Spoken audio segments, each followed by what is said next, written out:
Hello there, guys, and welcome back to my channel for my and in the end our live reaction to Chelsea winning a game of football. We won a game of football, and no, you don't have to worry. I'm not going to be by myself for the whole stream. We'll be joined by Con and the new panelist on the channel, I suppose, because people unavailable, people at the game, people ill, all sorts of madness. Clutch is ill, so get well soon to him. Bertram is ill, get well soon to him. Get well soon to everybody. But if you were here potentially yesterday at the end of yesterday's preview stream, what I did was at the very beginning, at the very end, have a little chat, just me with the chat, basically. And I thought maybe straight after games, this is what I should be doing at the beginning of the stream. Just have a chat, me to the chat, so I can actually get you guys involved. And before any of that, before we actually went live, Mr. Jack Malloy, no idea who you are, but big fan of your name, big fan of you.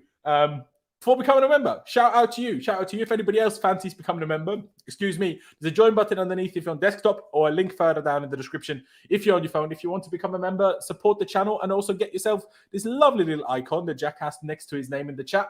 So, you know, his messages stand out to me easier, and, you know, we'll talk about them, highlight them more likely than others. But yeah, ladies and gentlemen, we won a game of football, and we announced the signing of Mykhaylo Mudryk. Well, I was going to say at halftime, but mid-game of the first half, and then we sent him out on the pitch at halftime to do basically the announcement. It's amazing. I mean, weird, but amazing, I guess. I mean, we got it done. I still think it's all a little bit expensive, and I'm still a little bit, you know, hesitant to see how good is the guy actually going to be, whether I think this is amazing or not amazing. But, you know, give him the benefit of the doubt until he shows me that he's not good. I will say, well, he might be good, and he might be absolutely amazing. So this is what I would have to see. But, ladies and gentlemen, in the chat, put your thoughts on the game in the chat. Like, what do you think? You know, it wasn't amazing. It wasn't super pretty, but it was okay. Like, we created some chances. We certainly could have scored more than we did. Lewis Hall had a huge chance, and he really should have scored. Obviously, Havertz did score the winner. Did have another one or two big chances where he could have done a bit better with, absolutely, and could have scored those as well. And there was a couple of other situations where we certainly could have scored. Thiago Silva had a great shot saved by Guaita, but also Kepa, on the other hand, made some very good saves for us. Because you just became a member, I might as well just highlight your message straight away, Jack. We actually won a game. Not the best performance, but definitely an improvement from what we have been seeing. Mate, I could not agree more. We created a few chances. We looked defensively, I arguably think, more solid, even though we still conceded some chances. But I still think we look more solid than we have done in recent times. And I want to, before we get into anything else, I want to give a huge shout out to Benoit Badiashile. What a debut. I'm not saying he was now better than Thiago Silva and he was the greatest player of all time, but compare that to Koulibaly. Koulibaly, when he came in, he looked rash. He was too quick on everything, like too aggressive on everything. Then, you know, his timing was wrong on tackles and challenges. Badiashile is an absolute monster. An absolute monster. Now, he did get shoved out the way by Zaha once earlier in the game, where I'm like, bro, you're 6'4", that shouldn't happen. But, you know, give him at least a couple of games time to get used to the Premier League and everything. I'm sure that won't happen as much anymore. And one ball, he let bounce a bit too much, but then he kind of sorted it out himself against Olise anyway. But what I'm the biggest fan of is how... yeah, Big Ben, yeah, Bobby. Yeah, let's go, Big Ben. That is quite funny. But yeah, because what I really liked about him is his passing. Like, it's so crisp. It's so, like, he gets the ball, passes it. No waiting about, no messing about, no silly mistakes. Great. Brilliant. Big fan from him. Jay saying great debut from him. Sosa saying Badiashile was great. Badiashile was really good. Badiashile, great physical presence. Absolutely. Amazing. Ziyech didn't get played for 10 games straight. Bizarre. I mean, Ziyech was very good today. Got the assist. Could have had another one or two assists. Absolutely. Now, he certainly did a few things. I'm like, why can you never keep the ball, man? And why are your crosses so, like, either they're amazing or they're really bad. But in the grand scheme of things, good performance from him. You know, certainly better than other players. Well, absolutely. Absolute monster. What did you lot say about him before he even kicked the ball? Well, I didn't say that. I questioned signing him because we had Levi Colwill. But now that it's come out that maybe we'll just cut our losses in Koulibaly, everything's changed again. Now this is a much more acceptable situation. But, you know, he's done good today. Let's hope he keeps doing as well as he did today. Then I'm super happy with Badiashile. Lee Taylor says Badiashile look composed, much more confident with him at the back than Koulibaly. I couldn't agree more, if I'm being perfectly honest with you. I also don't understand whatsoever how it came about that Koulibaly came on for Lewis Hall for the last few minutes rather than Cucurella. Like, was it a height thing for set pieces? I don't really understand. I mean, it worked out. Koulibaly actually looked better at left back than he often did as centre back. You know, that one block he had quite late on. You know, it's pretty interesting. Let me just actually read out this to you because Graham Potter post-game made a comment on Mykhaylo Mudryk. He said, Mykhaylo Mudryk is a young player with exciting quality in the final third. He's very fast and direct, and I think the crowd will like him. Well, I think the crowd will like him as well. I will like him. He might be too expensive, but yeah. Koulibaly was still crap. Did you think so? Maybe, to be fair, but at the very end of the game, you guys know, I obviously have to prepare the stream, get the tags right, get the title right, put whatever in the description. So there's always a little bit of things going on for the last 10 minutes of a game, and that's obviously when he was on the pitch. So sometimes my judgment of the last 10 minutes might not always be perfect. But you guys, most of you guys know this, but at this point. Lewis Hall reminds me of a late career Pedro in front of goal, always hitting straight to the keeper. Yeah, well, today he didn't hit straight at the keeper. Today he missed the goal somehow, even though the goal was completely empty and he was about less than 10 yards away. So I'm not really sure how that's possible. And ladies and gentlemen, if you want to keep me up to date with the North London derby when it starts, by the way, I was thinking of putting it on the screen there, but I didn't really have time to get this still going. But yeah, Wiz says Lewis Hall is good, but still needs some work defensively. Absolutely. He can't finish and he can't defend. This is probably why he's a midfielder, actually, not a left back or a striker. But yeah, those are his main issues, finishing and actual defending. Silva is astonishing, mate. He's out of this world good. The guy's 38. When he had that moment, he won the first header. Then he won the second header, like when we had a corner and he was in the box. Then he won the second header. And then he had that shot, and it would have been an amazing finish and an amazing goal. And one of the best saves I think we've seen all season, that save by Guaita. I think is super underrated save, actually. Adash, and shocker to you guys, Adash would actually be the guy that will be joining us on the panel today because so many people missing out today in terms of being ill, people being at the game, and all sorts of things. So I put out a tweet, you know, if people want to get involved. I'm not sure how Adash saw this because he tells me he doesn't have Twitter. So I'm not sure how he saw that. But somehow he saw it, messaged me on Instagram. And that's how we have him on. Mount was the worst. I think probably Chukwuemeka was the worst, if I'm honest. Excuse me, please. But yeah, it wasn't amazing. Where do you think we'll finish in the table, mate? I don't even want to make a prediction like that because I don't know yet. I think it's very difficult to judge, very difficult to tell as of right now. But yeah, you know, let's just see. Let's just see where we are. Could kill for Mykhaylo type player, mate. We absolutely do need that. As Billy out, thank you, Jesus. Well, you're welcome, Jesus. This win is very important for the players, coach, and the rest of the season, mate. I could not agree more. Also, as much as this may be slightly disappointing for us fans who are basically used to, I mean, every single season, playing every 3 days until at least April. You know, we're not used to this. Now we're not going to have midweek games. But we have a couple of weeks now without midweek games, which I think in terms of training and stuff could actually be a time where we actually make big progress. I hope so, at least anyway. We have a super chat for Cedric. Appreciate you very much, Cedric, for donating. Wait, did we just win a game? Yes, man. We won a game of football. Isn't that flipping unbelievable? I think it's unbelievable. Also, it was also unbelievable that we already have 240 people of you watching. Like I say, Con will join us later. Adash will come on the panel as well, and we will do the whole player ratings thing. Don't worry, I will get there. I'm just trying to communicate with the chat a little bit more at the beginning of the stream. I hope you guys enjoy it. If you do, smash the like button and subscribe for me. That'd be massively appreciated. On the road to 20,000 subscribers, every new like helps to spread these streams out to more people. So please hit that like button. I massively appreciate it. And yeah, we'll move on from there. What am I saying? Armin saying Ziyech is top player. Certainly played well today. Absolutely. Was Crystal Palace a good test? Maybe, maybe not. But maybe we can only beat what was in front of us. And hey, you know, we couldn't beat anyone to save our lives recently. So I'll take any win I can. I'll be perfectly honest with you. Just drop a like, guys. Yeah. Like Frank said, big up yourself, Frank, by the way. Please drop a like, guys. Yes, please do. Can't wait for that Mudryk Felix link up. Mate, I can't either in a way. I'm excited. Now, I might get overhyped because it's just natural. I don't understand how fans get not hyped at all by signing. I don't understand how that's impossible. Like, I mean, like, until he proves me wrong and shows me that he's bad, I'm going to be excited for it. Do you know what I mean? He's fast, he's technical, he can shoot. Well, it's already better than most of the things we have in the team right now. Ziyech a bit wasteful at times. I also agree with that, even though overall he was good. Klopp made a huge mistake not investing in new midfielders. Well, true. But it's also a lot of the midfielders they signed because they're injured, and they want what's his name? Bellingham in the summer, apparently, don't they? Chalobah had a good game covering at right back. To be honest, yeah, mate. To be honest, Jack, yeah, he did. He did.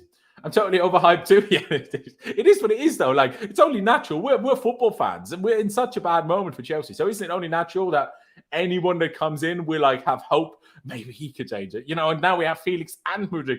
We're like, maybe they could change it together. Do you know what I mean? I'm begging that Mudryk cooks against Liverpool. Mate, imagine he bangs against Liverpool. I would be over the flipping moon. I mean, we should be high. Hey, maybe we should be.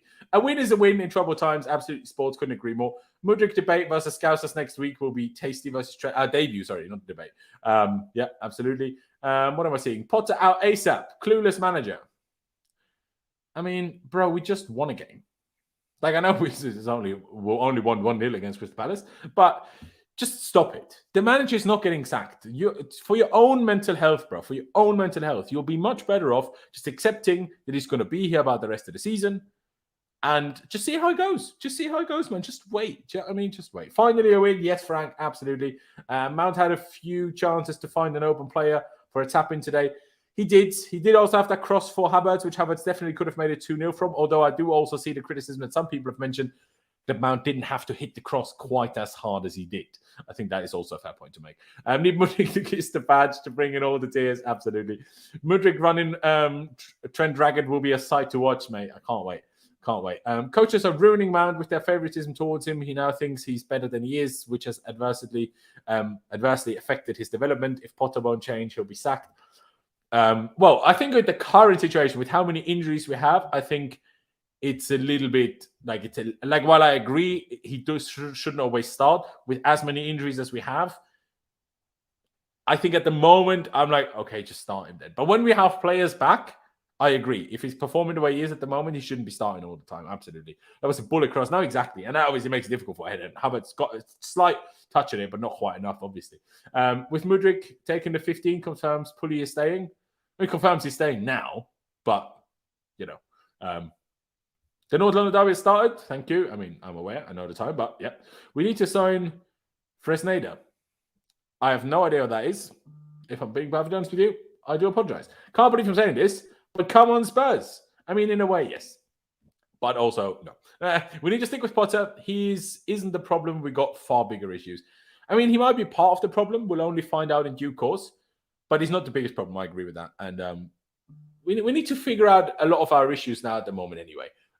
So, yeah. A lot of people, I do quickly want to talk about this as well, because Potter was asked about it as well. Potter and Mudryk contract length. Chelsea joked, if I'm here for the full length of his contract, I will be happy. Because Mudryk, if people are not aware, signed an 8.5-year contract, which would lead him until 2031. You know how far away that sounds, mate? It was weird because Fabrizio Romano and all the outlets, the journalists said yesterday it would be until 2030, which would be 7.5 years. Potter confirms Zacharias out for 4 weeks. Flipping brilliant is exactly what we needed to know. But yeah, 8.5 years, which is obviously very long. But that's also we all know why this is happening, right? Like, we are all aware that we do this so we can split up the cost for the player into more years, which is how it helps with financial fair play. Like Kushal said, the contract length would help with financial fair play. Exactly that. So you have 8.5 years. We spend 70 million euros guaranteed, 100 million if all bonuses come into fruition, which I doubt. But let's only take the 70 million euros, and then you split that up over the 8 years. And then that's how much you have on the books per year, as far as I understand it, but I'm no financial fair play expert, so that's why you do it. Last year was an option, no? I mean, that's what I was thinking, Nicholas, but Chelsea just said signs on an 8.5-year contract in their statement. That's what they said, so who knows? Who knows? It was an option for another season, which takes it 8.5. Again, I would assume that that's the case, but Chelsea just wrote it as 8.5 years, so who knows? Fresneda is the right back that Arsenal want. Oh, yeah, we need him. I forgot his name. I just read Arsenal want a right back. Maybe we need him. He signed for longer than some academy players, but I'll take it. Yeah, but I don't think we should read too much into that. This has nothing to do with how long he's in the end going to be at the club. This has nothing to do with, excuse me, unless he flops really, really bad, like a Drinkwater Bakayoko level, which I would bloody hope he doesn't. It's not going to be an issue ever. So, hey, Mount belongs in the streets right now. Well, maybe I'll have a little kickabout. And who had decided to be negative again? Kepa Costas versus Fulham. Don't forget. I didn't forget. He also won us the game today. Did you forget? because we criticized him sufficiently last game. Therefore, we now get to praise him sufficiently this game, at least in my opinion. Ladies and gentlemen, is there a few more? Do you have any more important things to talk about? Because otherwise, I will bring Adash in. Connor isn't quite here yet, but hopefully we'll join us soon, I suppose. Did I send him the link? Let me just check if I actually did. I did. So we should be here relatively soon, I would at least hope. But yeah, I will get through a couple more of your messages in the chat. If you want to use the super chat function, of course, please do. To make sure that I actually see your message. 350 people of you here watching right now, so please do subscribe if you haven't already. Smash the like button for me. I can praise him, I agree, but I don't want him to get overrated again. Okay, overrated, you mean? Yeah, no, I hear that. But it's the problem with Kepa is I don't think it's like the mistakes he made against Fulham and the mistake he made against City. They're not. I don't think they're bad goalie mistakes. I think they're just, I don't know, lack of judgment mistakes. It's a tough one. Do we want Europa/Conference? I think Europa League I'd maybe take. Conference, mate, I'd rather just save it. I mean, even Europa League, if I'm honest, mate, I'm like, well, we could just save ourselves that drama as well. Mudryk was 60 mil too much. 60 mil compared to what? Because currently we're only paying 62 million pounds. So I don't know what you're talking about. I would bring back Mendy. Sports, unfortunately, Mendy is injured. He just had surgery on a broken finger. What formation would you play when Felix is back? I don't know yet, mate. I don't know. I don't want a 3-5-2, but I'm not 1,000,000% sure how to figure that out. Gallagher was brilliant. I think brilliant is maybe taking it a slight bit far, but by his own standards, especially by what he's shown since the World Cup, he's been absolutely fantastic in comparison to that. I do have one more message here. Conference League would help our youth signing sometime. Well, but are we realistically going to play all 11 of those? Probably not, because we're not going to have enough young players. So you're still going to have to play some of the first teamers. So, and then you still have the Thursday, Sunday rhythm, which is not what you want, and you have far travel, and that's the problem. Because yes, the players might not always play in those competitions then, but a lot of the main first teamers are still going to travel. So it's not going to be ideal. I don't know who's talking about Pice, but no, Pice is not going to be on because he was at the game. He's pretty much every home game, so he never is on the stream straight after the home games because it doesn't make it home in time because he doesn't live quite that close. I'm still not swayed by this result. We still need a DM and a right back. Of course we do. Low-key hoping Mudryk builds good combos with Ziyech, given his pace. I thought, though I expect Ziyech to be dropped, Potter be like that. Not just be dropped, but be sold by the summer at least. Chelsea is becoming extremely awful. All right, well, not today. I mean, after Fulham, you can criticize all you want. After City as well, and after Forest. But we just won a game. Don't be so negative, man. Don't see us keeping Felix now, no matter how well he does. Well, wouldn't jump the gun too soon. It depends on how many of the players we have currently leave. That's the main issue.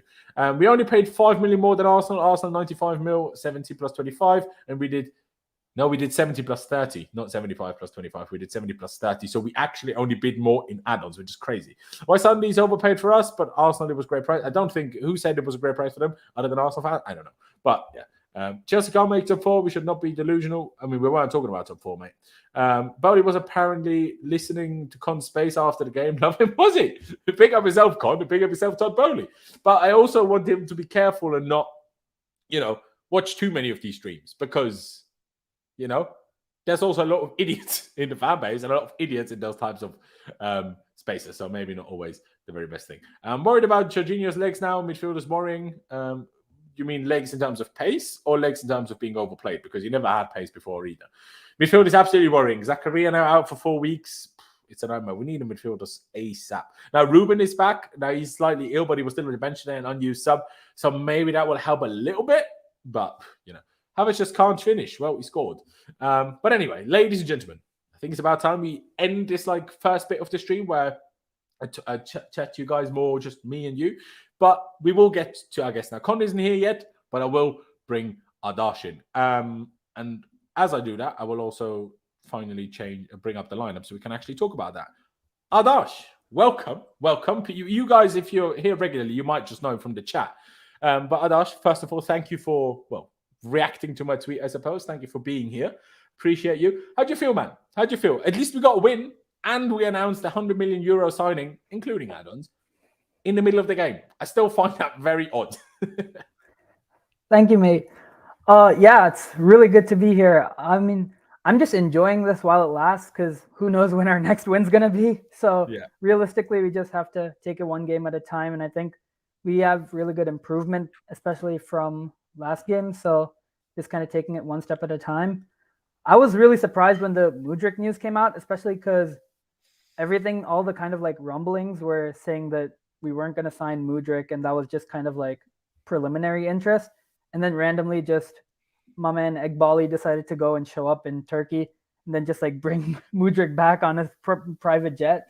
But you know what? We take it. We take it. All the tears from Arsenal fans, we love to see it. It's good. That's what's helping me get through this period of bad on the field play. Yeah, no, man, I agree. I mean, let's talk about Mudryk for a minute. We'll talk about him again when Con comes on. But what do you think about the whole thing? Because I watched a video by Fabrizio Romano this morning, and he was talking about how, as much as we weren't quite in it as much as Arsenal were, we did have an interest in Mudryk already before. Dario Srna watched like a sporting director, I think, of Shakhtar. He was at the Chelsea versus Man City game in the league a couple of weeks ago, and he was having discussions with Boli about this. But at the time, we weren't willing to pay 100 million because simply, well, we didn't want to because we were like, it's a bit steep. But then we obviously added injuries, even more injuries to what we already had, 2 attacking players. And, well, you can clearly see how much the team and Potter are struggling. So they were like, well, we need to do what we need to do, and they backed him. So as much as you can say it's too expensive, one thing you can't say is that the manager ain't getting backed. I mean, I think it was Fabrizio as well that said that Potter like basically said, go and push for the guy. So, we will see how good it turns out. We will only see in a few years' time whether it was money well spent or money badly spent. But one thing you can't say is that a manager isn't getting backed. Now, hopefully, unlike in the summer when we signed Aubameyang, we don't sack the manager 5 days later. But from that perspective, I think it's a good thing.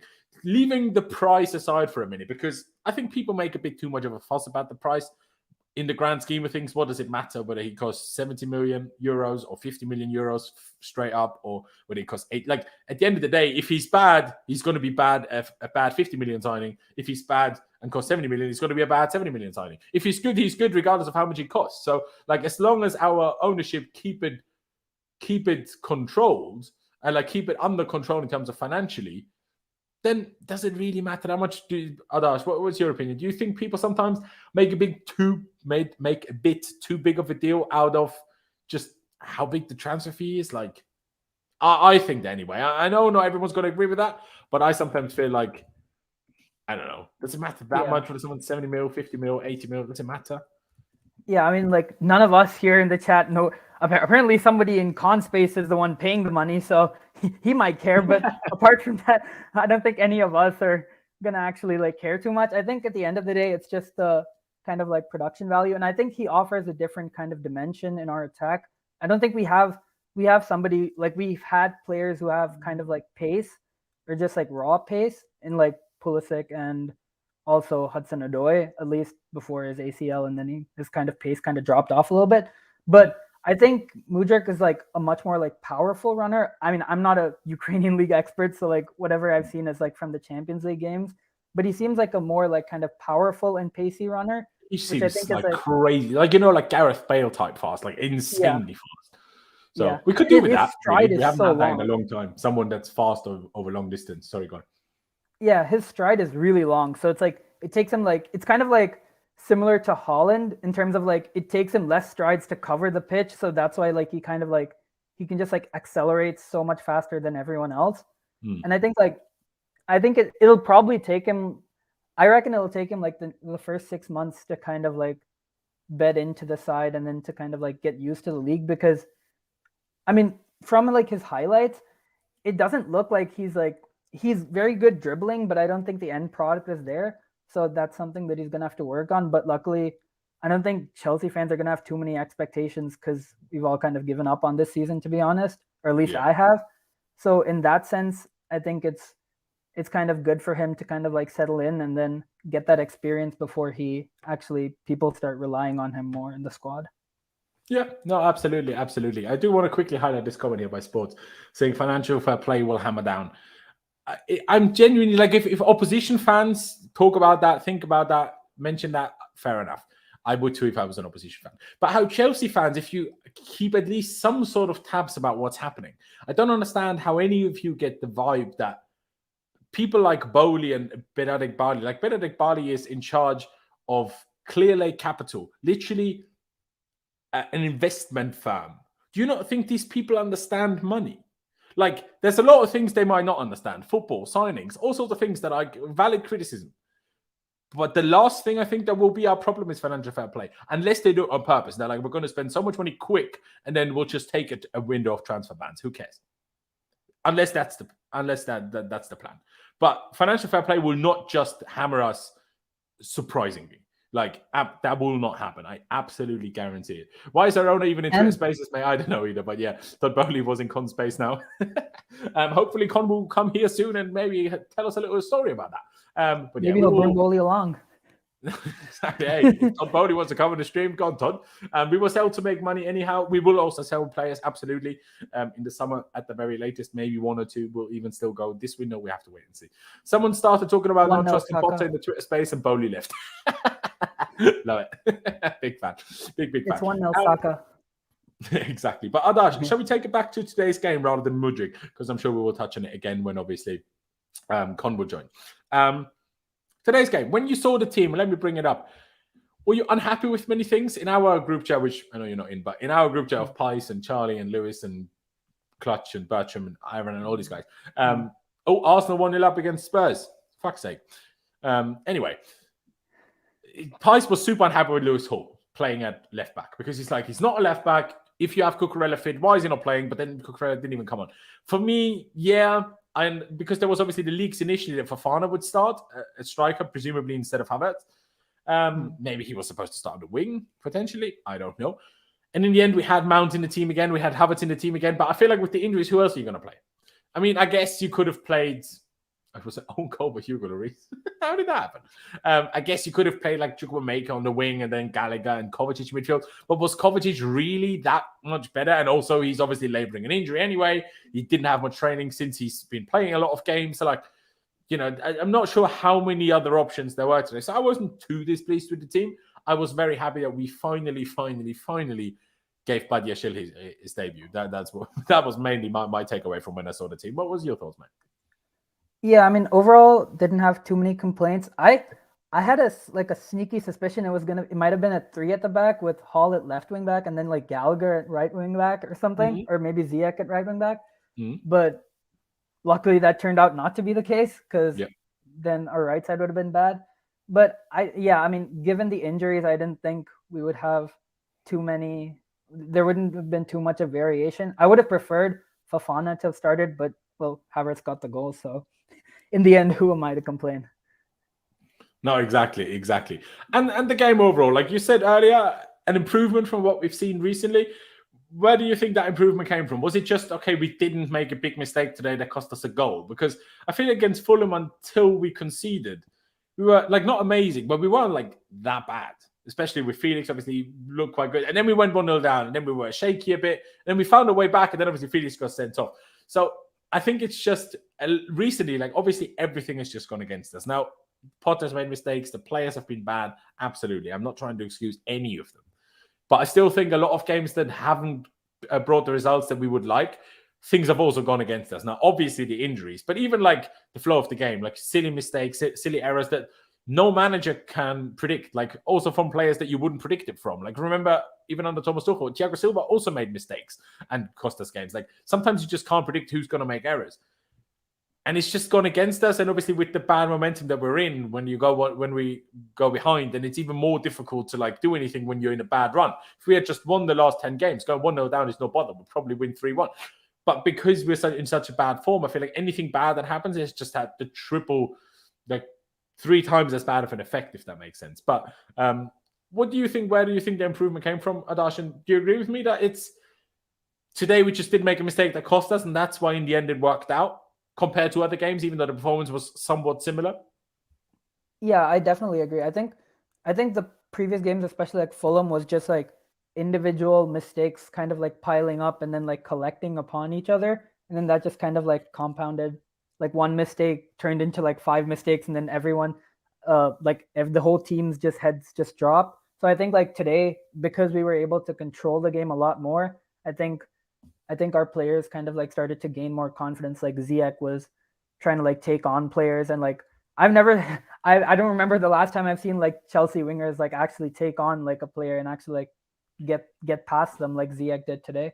So I think that was a good improvement. And I think other than that, also like Potter got the tactics pretty good in terms of getting like a high energy midfield, because Jorginho was also like left exposed a little bit because we had so much of the ball, but because we had Gallagher in the pivot or as an 8, I guess. It was kind of weird, wasn't it? Because at times it was in a pivot, at times Chukwuemeka looked like he was not an 8 but a 10. So it's like, you know, it was kind of a mix again of the 4-2-3-1 and the 4-3-3, I guess. And then Gallagher was kind of an 8, kind of a second 6. Yeah, I mean, I thought Mount, Chukwuemeka, and like Gallagher, you could like change, or not Gallagher maybe, but like Mount and Chukwuemeka, you could kind of like switch them around like throughout the game. They were kind of like fluid in their movement, because I saw a lot of times that Chukwuemeka was on the left flank, but then Mount would also kind of drift in there. So I think that midfield, he got the midfield right, I think, even though like I don't think Mount played particularly well. Even Chukwuemeka didn't have a particularly standout game. I think overall that kind of balance Potter got right, which I definitely give him credit for. Yeah, fair enough. I mean, excuse me, when I see comments like this, I feel like I'm just repeating myself, because God knows how many times I've already said, you know, how it's split up and why it's just not 100 mil. Number one, that's Euros. Number two, it's with add-ons, and add-ons that we don't even know what the add-ons are. Likely win Premier League, win Champions League, maybe even a Ballon d'Or one that's often involved in big transfer add-ons. But there's probably also like play 50 games for Chelsea or play 100 games for Chelsea. Only then those clauses will come into effect. Not now. Right now it's 62 million pounds, 70 million euros. But anyway, 4-3-3 with 2 right wingers. Yeah, we did kind of do that, because I know I put here Mount on the left, but Mount was very rarely on the left. Mount was, if anything, more over here, and we just kind of let Hall do the whole thing by himself, and then kind of built in a 3 in that, and then kind of Ziyech, well, Mount was kind of here. Like, it was weird. And then Gallagher and Ziyech kind of changed it up. Who was here? Oh, what's happening here? Like, it was a little bit odd. Like, it was kind of like Lewis Hall played wing back, but Chalobah still played centre back. So, you know, that was interesting for sure. Not really sure how I want to paint it out that way, but yeah, we again didn't really have a left wing, a bit like away at City, but I guess that's the difference. We didn't play City, we played Palace today, so it would help. I'm sure Con will join us at some point, but why don't we just start with the player ratings, Adash? And we have to start with Kepa, of course. I mean, yeah, he cost us a point against City. Potentially, we might have conceded later on anyway. He cost us a point against Fulham. Potentially, we might have conceded later on anyway. But today, him and Havertz, as much as they were not... Well, Havertz... especially, maybe weren't the individually and overall best players, but they were still the match winners, those two, because Kepa in the first half made a couple of amazing saves, made a couple of 1 or 2 really good saves in the second half as well. It was very good. Nothing really to complain about with Kepa today, was there? I think he warrants quite a high rating. Adash, what would you give him? I'll start off with the rating. I think I'll give him a 7.5 or an 8. I think in that range, because yeah, he didn't make any mistakes. Our build-up, we didn't get pressed too high, so he didn't have anything to do in build-up. He just made like the easy passes out to the center backs and the wing backs. But I think some of the saves he made were like really good and basically won us the game, because on another night, if this was like the game against Fulham, some of those shots he would have conceded. And also, like, I think the big improvement from last season is like the shot from like Olise and then like Doucouré at the end. Like, those kind of shots are the ones that in the past like might have been a little bit iffy with Kepa, like, you know, long range outside the box. Is he gonna concede that one? But today he made those saves, which I think was really solid. So I think he gets a pretty high rating. I would give him 7.5. Yeah. Okay. See, I was even going to give him an 8, to be honest. We can leave your 7.5, and we'll just see what Con says, and then we finalize the rating that way when he does join.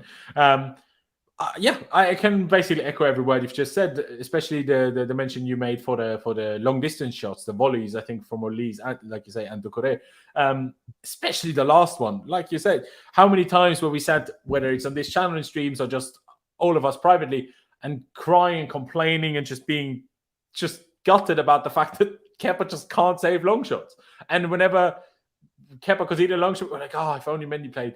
And then when Mendy was playing, we were like, oh, if only Kepa was there because he can actually use the ball at his feet. So, it swings and roundabouts. It swings and roundabouts in that sense. But yeah, the fact that he's saving those kind of things now, if he just gets better at dealing with crosses, then we've got the best goalkeeper in the world.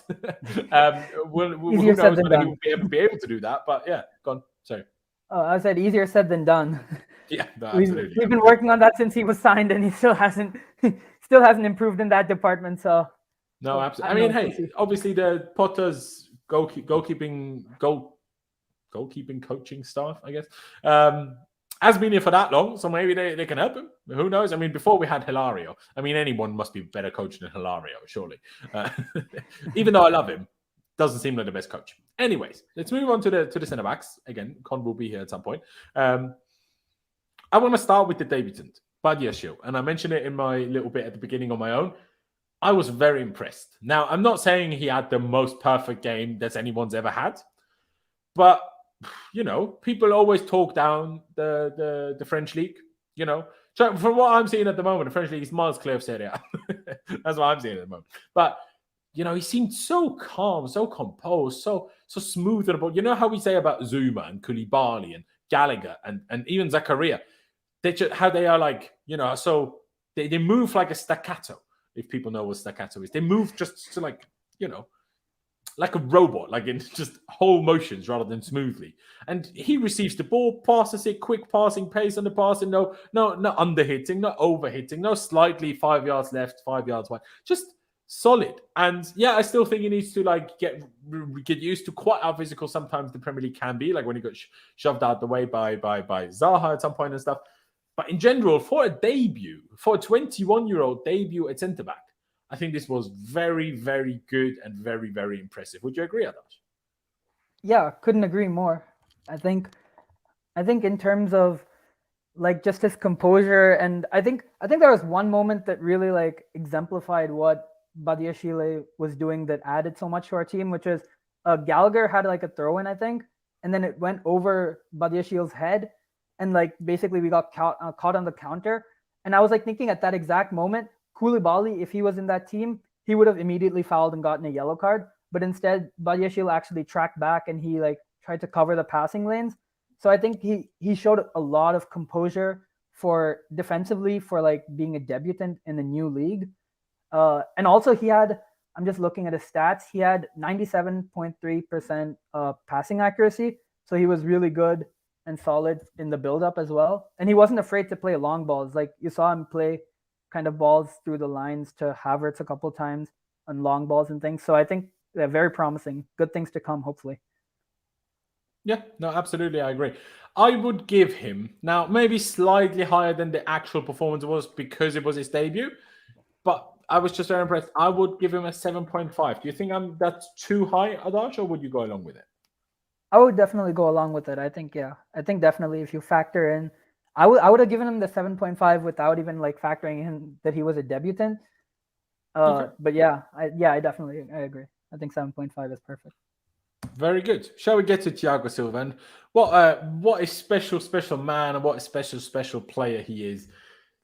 Whenever I watch him play, I still can never believe that he's 38. I also find it hilarious every time after anyone else made a defensive error and then they have a close-up shot of Thiago Silva every time. I'm not even sure if that's actually what he's screaming, but to me, when I try to read his lips, it always looks like he's saying "fuck off, man" to someone. That's definitely what he said. I think so. But yeah, obviously he nearly scored. Again, what absolutely outrageous save by Guaita. I still can't quite believe they saved that. Robbed of an absolute, well, not screamer, but a top goal from Thiago Silva, regardless. But what a performance! Shall I bring it up? I mean, you know what? I'll bring it up quickly because Pies posted some stat of Thiago Silva towards the end. After the game, he posted it. Let me just bring that up quickly because it's so impressive. Wait, where is it? There it is. Let me quickly get this off the screen. And again, ladies and gentlemen, if you're new here, please be sure to subscribe. Con should be joining us at some point, hopefully soon. Obviously, with this whole space going big and Topolio being there, I'm sure that whole thing's taken a little bit longer than maybe usual. But as you can see, Thiago Silva versus Crystal Palace, 7 clearances, 4 tackles, 92% pass accuracy, 6 out of 9 long balls completed, 5 out of 5 air duels won, 6 out of 6 ground duels won, 0 times dribble passed. A monster.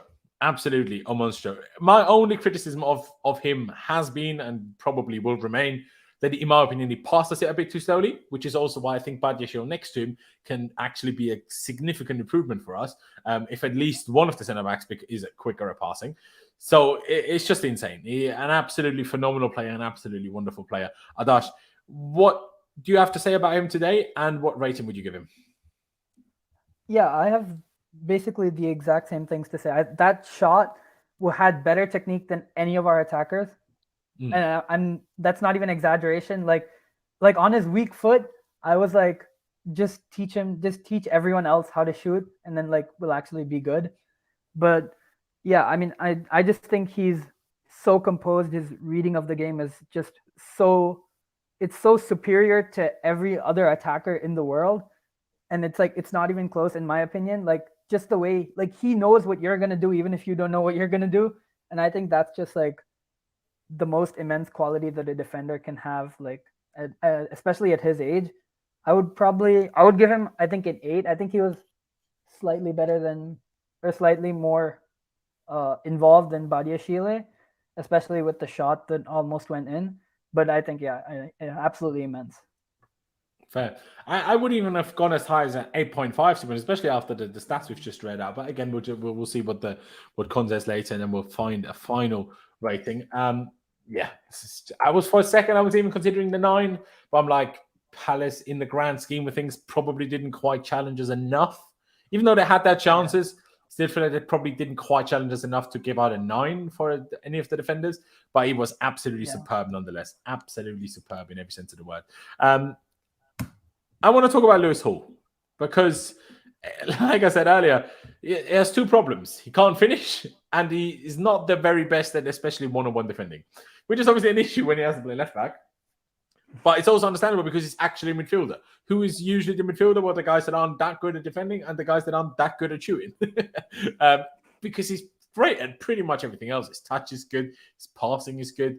The way he moves is good. Obviously, he had that one really poor pass where he passed it straight into the path of the Palace player, and they had an attack from it at least. Now, on the one hand, that is disappointing. On the other hand, that happens because he's one of the few players that try first-line passes. And he's 18. Every now and again, they might go wayward. But in the grand scheme of things, that's why he looks so good, because he doesn't keep the ball for too long. He isn't easy to put pressure on for the opponent and get pressurized. It can happen, but I still think he's an impressive player. I still think he can absolutely, if he's going to be used at left back more, he needs to improve his defending. He obviously clearly should have scored, but I still think in overall he did enough to get an average rating and get a 6. Would you go along with that, Adash, or do you think he did too many things wrong to quite get a 6? I mean, judging by the chat, someone said 6. H. said 7. Jay said didn't think Hall was very good today. Yeah, like I say, he wasn't very good, hence why I'm giving him 6. I could maybe debate a 6.5 as well, absolutely. Sports says Hall can be a bit dodged, but he's 18. Hey, exactly. But Lewis still needs a lot of work. I think he needs a lot of work because of the position he's playing. I think if he was playing in a more natural position for him, he wouldn't have as much of an issue with it as, as far as from my judgment. But I also think there's very few 18-year-olds that didn't have a loan yet, guys. Right? So he's never played professional football except with the Chelsea first team. For that, I think I find it very impressive how easily and how smoothly he's always just bedded in. He's never looked like the odd one out, the bad one out. You know what I mean? Like the kid that's not ready yet. Like Hutchinson looked like that a little bit when he came on against City. Even when he played when he played in some other game, I can't remember which one it was. It's like it doesn't quite look as comfortable as Lewis Hall does. But Adash, what's your thoughts? Number 1, would you go higher than the 6? And what did you make of his performance, man? Yeah, I was thinking more along the lines of a 6.5 because I think kind of where his issues what the issues he runs into at left back is kind of his positioning. I think that's the biggest problem or maybe that's like a tactical instruction. Obviously, like we don't know. But I think the one thing I noticed was like his positioning was kind of off in terms of he would always kind of like either drift central or kind of like push really far up. And so I think that left him like defensively exposed a lot. And also, this was like my personal thing is that I was like giving him like freebies for all the chances he missed. And I said like after Fulham, I was like, the next one he misses, I'm going to like actually like deduct points for that. So I'm going to have to like, that one was like, at some point you have to start scoring those, or else Hmm. like it just kind of like becomes a wasted opportunity. Especially like he's been in that position so many times, so it's not even, you can't even like give him the excuse to like, oh, it's his first time, he's gonna get nervous like being in the penalty box. But like I think that's something, if he works on that, and then also like his defensive positioning, I think he's definitely going to be a player for the future. I think we were thinking about like clearing out the squad. I think he's definitely one to keep, and maybe not even to start, but just as a versatile like rotation option. And yeah, he just like, he moves so smoothly. I think he could like, I think he would be much better in a midfield position. Yeah, it's a tough one to see because obviously he's only played one game in midfield that any of us have seen. Well, unless you've watched obviously youth football, but that was that friendly against Aston Villa. And as we can see from Hutchinson, that doesn't mean everything necessarily. So he hasn't actually played a competitive first team game in midfield yet. So I guess we shouldn't maybe be too soon on saying how much better he would be in midfield. But yeah, it's a tough one. I mean, EPL Turf says Laurenz Vescoli, the angle was acute. Ball was coming at fast speed. Hall being left-footed. I don't think anyone could. But he shot it with left foot. So why would him being left-footed hinder him in any way? No, he absolutely has to score that. Come on now, the goal was empty. The goalkeeper was still on the other end of the pitch. Get top coach, Saint Nick. Well, we won the game today, so stop crying. But anyway, we leave him at the 6.5, and we move on to Chalobah on the other side. I said yesterday, I'm giving him what I will say. Well, I want to see it one more time from a right back when it's not against Man City and see if it's better than Aspie. It's better than Aspie. So until we sign a right back, if Reece James is not fit, it should be Chalobah plays right back instead of Azpilicueta, in my opinion. And we shouldn't be playing a back five because poor Chalobah obviously can't play right wing back. And I still don't want Aspie. Now, if we play Chalobah at right centre back and play Ruben at right wing back, maybe. But I just leave the back three alone, man. Do you know what I mean? But yeah, Chalobah was okay. Nothing amazingly great. Nothing amazingly bad. Therefore, to give him a 6, similar 6.5 to Hall. Like, he had less good moments than Hall, but also less bad moments than Hall. So somewhat similar, or maybe just the average 6 is what I would say. Adash, what would you say? 2-0 Arsenal. Yeah, as well, I was gonna give him the. Ooh, that's a good goal by Odegaard. Oh, anyways, yeah, I would give him the average 6. I think he was much more solid. I never want to see Aspie play at right back, play anywhere for that matter, but especially at right back. No more Aspie, please. Like, even for rotation, just like don't rotate. We're not going to play any midweek games for like the foreseeable future, so just keep on starting Chalobah there. I think, yeah, he was pretty solid. I think it was pretty like tactical in terms of like get Lewis Hall to push up further forward, and then Chalobah kind of like dropped in as almost like a third center back when we were in build up. We definitely built with 3 center backs. Absolutely. Yeah. So I think like in terms of like that build up, I think he did really well. He was connecting well with Gallagher and Ziyech to trying to kind of find those balls. I think that was good. But yeah, I don't think he did anything too special, but also I'm not expecting that, so I think an average 6 is very warranted. Yeah, I would agree, man. I don't really have that much to add. I mean, if I read a few things that the chat said, Shaq said I had full confidence today that defense would keep a clean sheet. And so they did in the end, even if they needed a good bit of help from Kepa as well. Chalobah did better than last game. Some solid blocks and tackles, but we still need a right back. This must get done by the end of next week. I completely agree, especially when you see what happened yesterday, that we got a Mudryk deal with add-ons up to 100 million euros done in one afternoon, essentially. Then it raises the question even more. Why on earth haven't we already signed a right back on January 2nd, quite frankly? Because I don't understand how Potter, Bowley, Vivel don't see the way we do that we need it so desperately badly. Like, I understand that maybe it makes it a little bit more difficult when you have someone like Reece James to sign a right back, but like, look at all these types of players we're buying, like an Andre Santos, like a Fofana. If you found a right back like those guys are in their positions, surely they would, like, you know, Andre Santos, look at the midfield he has in front of him. And, you know, we're probably going to sign others. He still came. So, like, if you sign someone like that, they're still going to be better than Aspie. Maybe they won't quite be as good as a backup than Reece James, to Reece James as we would like. But still, it's going to be better than Aspie, and at least it's going to be possible. So, yeah, you might not get a Pedro Porro because he's like, well, I'm not going to be backup to Aspie, to Reece James, sorry. And it's kind of more down to luck than anything else, whether he's going to be fit or not and how much game time the backup gets. But we still need a right back urgently, Adash. I assume you agree. Do you agree with this as well? Like, again, we've gone after these young, talented players type things that we've also like picked up out of nowhere. Like, again, Molde in Norway, the second Brazilian division. Why not get someone like that as right back? Like, if you struggle to get like a more well-known one, do you know what I mean? Yeah, I mean, I don't really understand what, like, everyone says like it's going to be a really like tough sell for any right back to like join the club. I don't particularly understand because, like, first of all, you just have to like show them, like, get up the stats of like how often Reece James is injured and be like, you see like these like 30 games that he's injured, the other 30 are going to be like yours every season. And the other thing is, like, surely if we could convince Mudryk to, like, you know, stop twerking for Arsenal and join us, surely we can like make some like youth player, or I think I would like prefer like an older kind of player, not like maybe like a kind of like veteran presence, because that's kind of what we need as like a backup, I think, rather than like someone who's like a youth player. But also like a youth player could be good to like push Reece James to like even higher levels. But I think like just get someone in, just like on like get like a body in at this point, like, because we don't have anyone that can play right back naturally, because Chalobah, let's face it, if we're playing any team that like is Man City or even like nearly at the level of Man City and Reece James isn't fit, then we're kind of screwed. And also our team naturally like builds up on the right side like heavily, regardless of who's playing, regardless of the players that end up playing on the right side. We always build up on the right side as our primary attack. So if we don't have a decent right back, especially against teams like this, I think that could pose like much bigger problems in the future. So yeah, I think right back is definitely the priority, or should be. Yeah, it absolutely should be. It's an interesting one because I don't disagree with what you said in terms of getting someone a bit more experienced as a backup.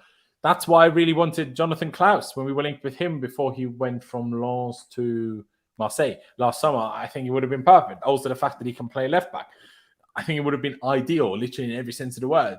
We didn't go for it in the end. A shame, in my opinion. It's obviously always a bit difficult, like which like more veteran right back do you find that isn't already too slow, but is still willing to be a backup? Like, that's why it's a bit, I think it's more difficult to find one of those than it is to find a young one.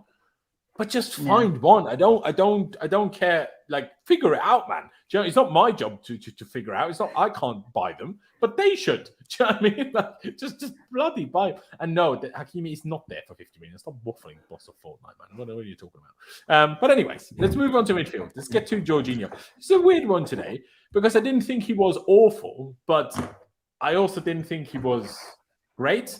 But obviously, you know, his kind of double pivot partner today was Gallagher, and we all know that he can't do that. So even though Gallagher was actually good, he was good when he didn't have to be in a double pivot. He was good when he was on the right side, when he was in an 8 position. Not when he had to sit next to Jorginho, that's when he wasn't good.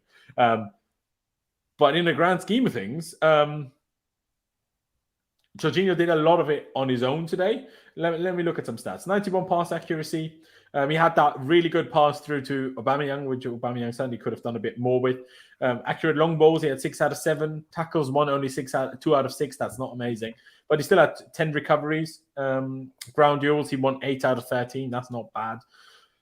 But it wasn't amazing. I'm somewhere thinking in the verge of like the average 6, because there was pros and there was cons. Just we got maybe I'd say 6.5. I don't know, Adash. What would you say? Because like I say, I still think our midfield was overrun too easily today, but I feel like it's a cop-out to only blame that on Jorginho today because, well, how many midfielders in the world, if they have to do a lot of the midfield work on their own, and on top of that, they're slow players, how are you going to do that? If you're slow and you do it on your own, how are you possibly going to be amazing? Like, it's literally physically impossible. That's my opinion. So that's why I don't want to be too harsh on that sense, but I also don't want to be like, oh, he controlled the play. Well, you know, number one, a lot of that was the centre backs, and number two, well, Palace didn't really press us hard, so that wasn't the most difficult part of things today. But what do you think, man? Yeah, I think it wasn't that like he played bad necessarily. I just think he was like kind of like pointless, or like his profile wasn't what we needed, because like Palace, they have like this kind of like brutish, like powerful counter-attacking like system is kind of how they run. And like we saw like multiple times that Jorginho kind of like he did his usual where he would like trying to shield the ball and like hope he gets fouled so that he doesn't end up losing it when he's like cornered. And I think sometimes he got a little bit lucky that the ref actually blew the whistle because some of them were actually not fouls, in my opinion. Yeah. But I think he didn't really contribute as much to the build-up as maybe like we had expected or we would have liked. But I mean, yeah, at the end of the day, it was a pretty average performance. I thought that the pass to Aubameyang at the end, I think that was a really good pass. Mm-hmm. That was like something that like he should try and do more of, or something that I want to see more of from all of our midfielders. But obviously, when you have players like Aubameyang at the end of it, the midfielders kind of dissuaded from doing those passes because they know the attackers are not going to finish off the chances. But yeah, I would give him. I was originally thinking of 5.5, but maybe 6, 5.5 or 6. Okay, I think we'll just meet in the middle then because I'm undecided between 6 and 6.5. So I guess that gives us an easy 6. Again, Con hopefully will join us at some point. He said he would, and he's and Todd's still in the space. I thought he left. Okay, well, we'll let him off. we'll let him off. But I'm sure you will turn up at some point. Well, if we stream for long enough, I suppose that is. But yeah, Jorginho with the 6. Let's move on to Gallagher. Do you agree with a lot of people in the chat, even myself, that Gallagher was, again, I do think it's a case of Gallagher compared to what we've seen since Christmas. He was just so bad in those few games since then that today looked absolutely out of this world. Obviously, he's just listening. He's not talking in the space. We're all aware. But anyway, but in comparison to that, Gallagher looked absolutely phenomenal today. When in reality was good, but that's it. That's how I thought of it anyway. So I'm thinking somewhere in the realm of 7 to 7.5, maybe. That's the realm I was thinking about. I don't think we should go higher than that. Would you think that's fair, Dash, or do you think I should give him that even higher than that? Yeah, I had written down my ratings before, and I'd given Gallagher a 7. I think the performance that we saw today is like exactly what I had expected him to do on a regular basis, like in preseason or after his Crystal Palace loan. But then our kind of expectations have just dropped so much because his like technical ability just fell off a cliff after Christmas. But I think today he kind of showed a lot better technical ability. He was making some good passes, and he was doing like I don't think he was doing like anything extraordinary. He was doing like his usual kind of like headless chicken running, as I like to call it. That was like kind of like what he was doing, going and getting the ball back and like being like a real 8, like running up and down the field. So I would give him, I think overall like a 7 is probably where I would land.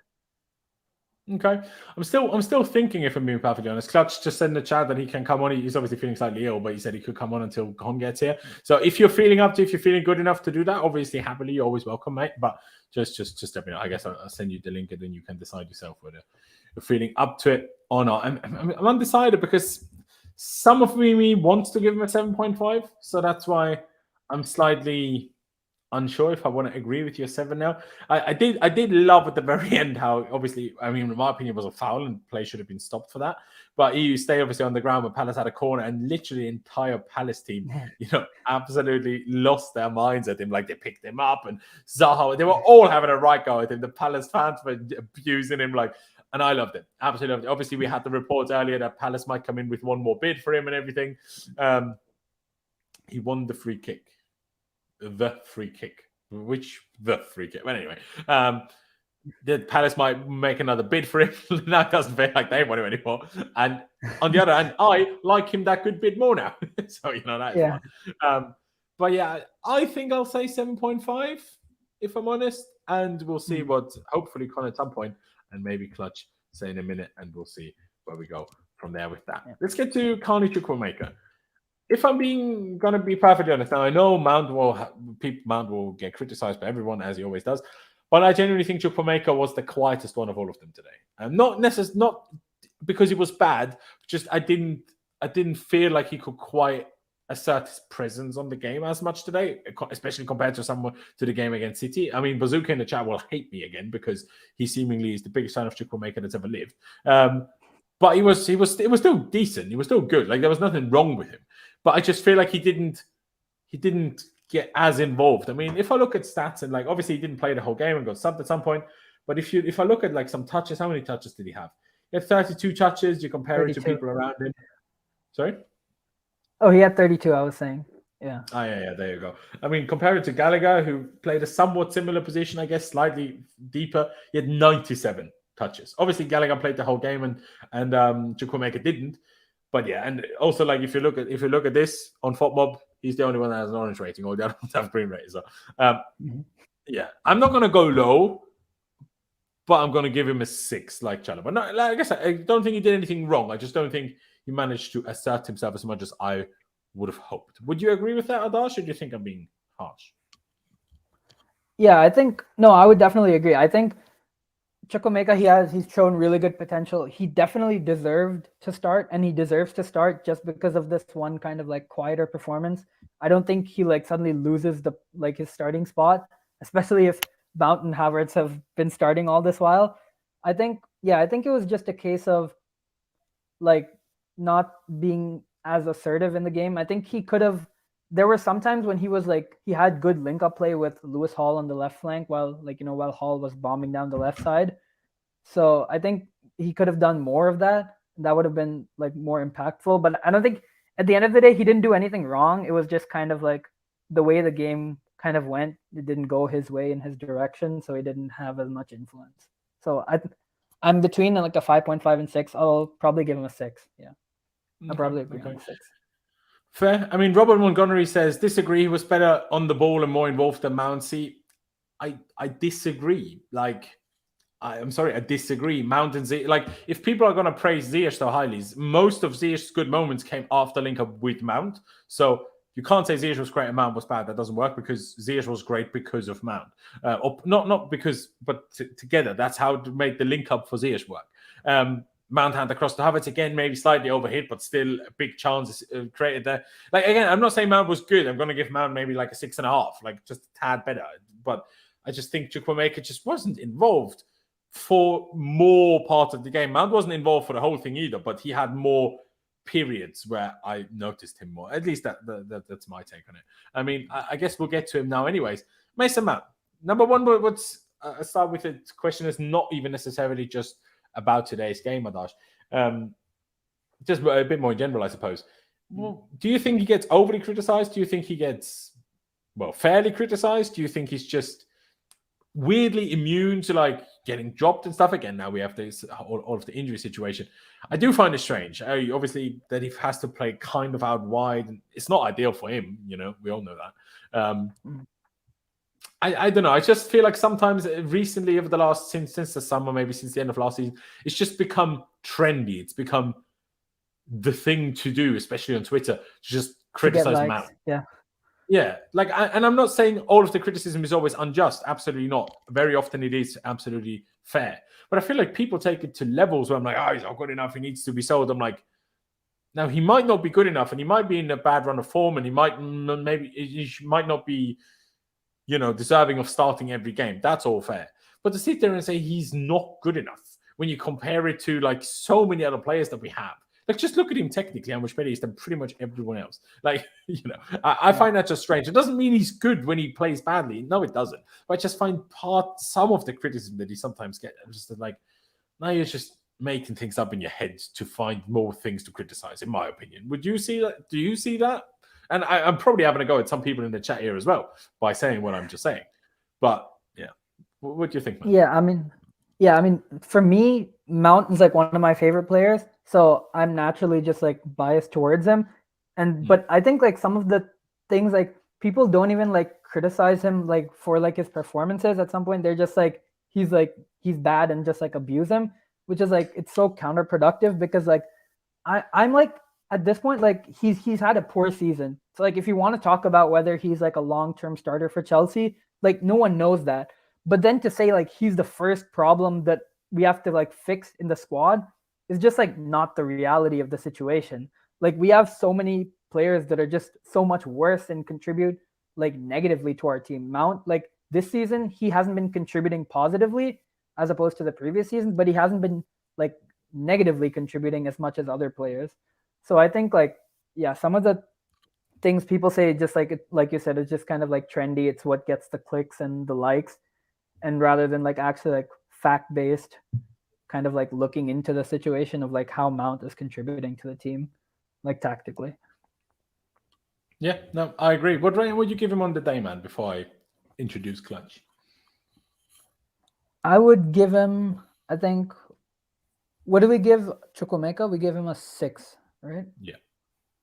I would give him a 6 along the lines of those players. Or maybe, actually, I would give him a 6.5 because he did have some good link-up play with Ziyech, and he also had maybe I would. You know how you said you're kind of indecisive between a 5.5 and a 6 for Chukwuemeka? Maybe we should give Chukwuemeka 5.5, if I'm honest. Because I think Mount was a full point with one rating better than Chukwuemeka? I actually do, but I don't think Mount deserves a 7. So I think to make that work, what needs to happen is give Chukwuemeka 5.5. Would you be okay with that? Yeah, I mean, like I said, I definitely agree with that. I would go along with that rating. Because I would agree with your 6.5 for Mason Mount. I think it's spot on. That's exactly what I would do. Hello, Clutch. Thank you for joining us now that good old Todd Bowley has robbed us of Conman. Like, who's decided that's a thing? But now you've kind of made it worse for yourself, because now I'm going to ask you about all the ratings in one go, and you need to speak way more in one go than you would have done otherwise. So that is a bit unfortunate. But obviously, just tell me if you can't be bothered to talk anymore, and you can leave whenever you want, man. But just quickly, obviously, you can just say you agree with our rating, or if you disagree, just say it. I just want to go through it so we have more than 2 opinions on it. Kepa, would you agree with an 8? Adash, I think, said more of a 7.5, so we're not 1,000,000% decided on that. But what would you give him? I'd give him an 8. I mean, he quite literally pulled off some insane saves today.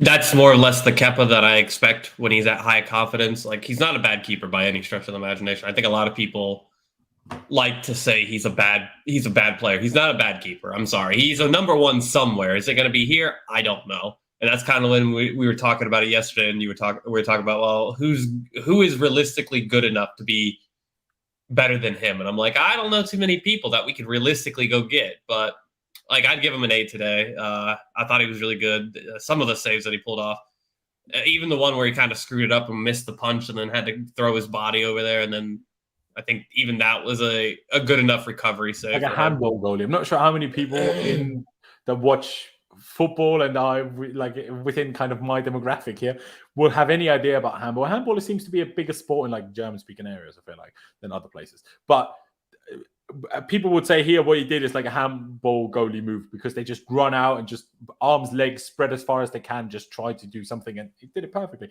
But Fez, we give him the hockey 8. Goalkeeper. And hockey, absolutely. But I guess they do less with their arms just because the hockey goal's smaller, but absolutely. Badiashile, were you as happy as I was with his debut?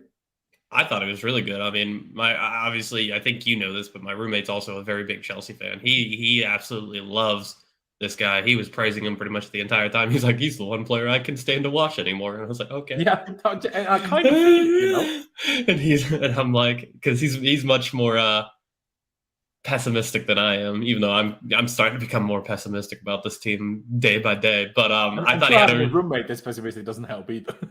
Nah, he's okay. Like, we kind of balance each other out. That's kind of how it works. We're pretty much totally opposite when it comes to pretty much everything, which is how we like get along so well. But I'd say 7.5. Yeah, I would agree with that, because I mean, he was really quick passing the ball. I think there was many times when he was in the right position at the right time. Like, I think that was a very good debut for a player who I had no idea what to even think about him. Like, now I'm like, Koulibaly's getting a little bit of trouble now. He might actually end up leaving the summer, because this guy showed that he can step up in the absence of Koulibaly in play. So I'd agree with the 7.5.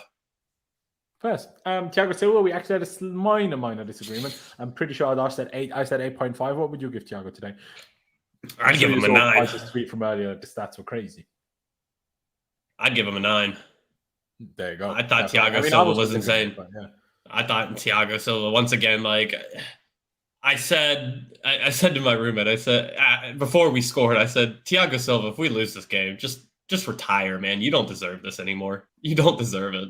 Because every time you go to look at him, it's just like whenever somebody makes a defensive mistake or something, you just look over at him. He looks like he regrets every decision he's ever made in his life to come to this place and deal with this. He's like, I went from Rudiger, who had my back, to Aspie getting done in, and it's just you feel bad for the guy. So like he's quite literally the only reason why. Well, him and Kepa are the only reason why we didn't actually concede today. So I'd give him a 9. Did you think he was 1.5 better than Badiashile, though? Yes, I do. Wow. I do. Because he won a lot of headers at the end there. A lot of headers at the end.